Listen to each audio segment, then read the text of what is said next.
Greetings, Rocketeers. Alrighty, little update from the bench here. Making good progress on the old mighty Estes Phoenix. Yeah, probably my favorite scale model rocket that we got, right? I had one of these way back in the day. That's right, there's a tail there. Back in 1980, whatever, when I got this thing, I'll never forget it. Built the whole thing. Having a good old time, put on all these decals. I swear I was about 16 years old, and I was born in '66. I would make it around 1982. I don't know if that's right, but this wraparound decal, right? Went to put this baby on, and it tore into a whole bunch of different pieces. I got so angry and frustrated, I took the decal and tossed it into the garbage with disgust.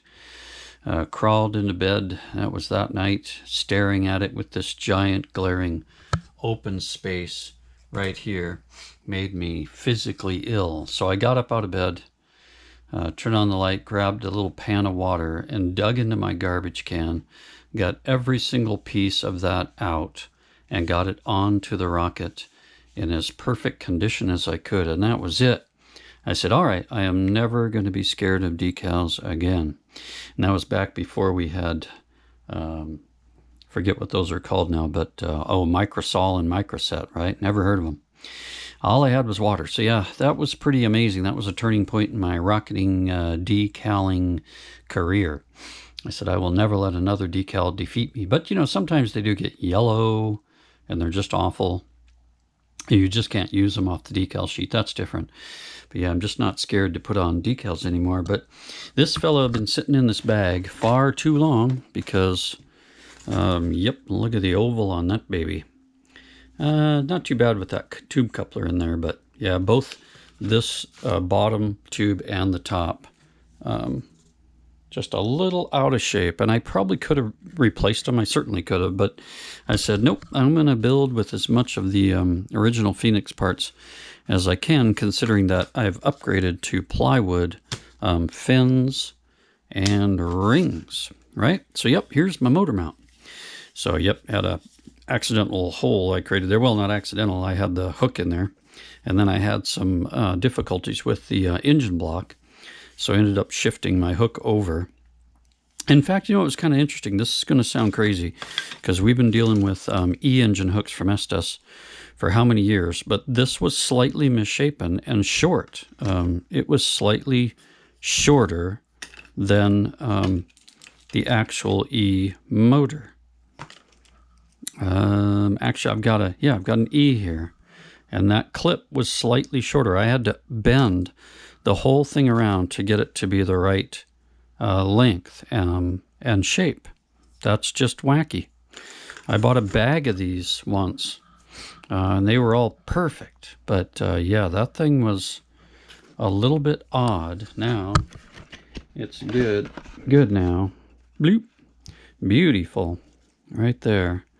And I can use a spacer if I want to fly a D, but I don't think that'll ever happen because I've got all this extra weight in here.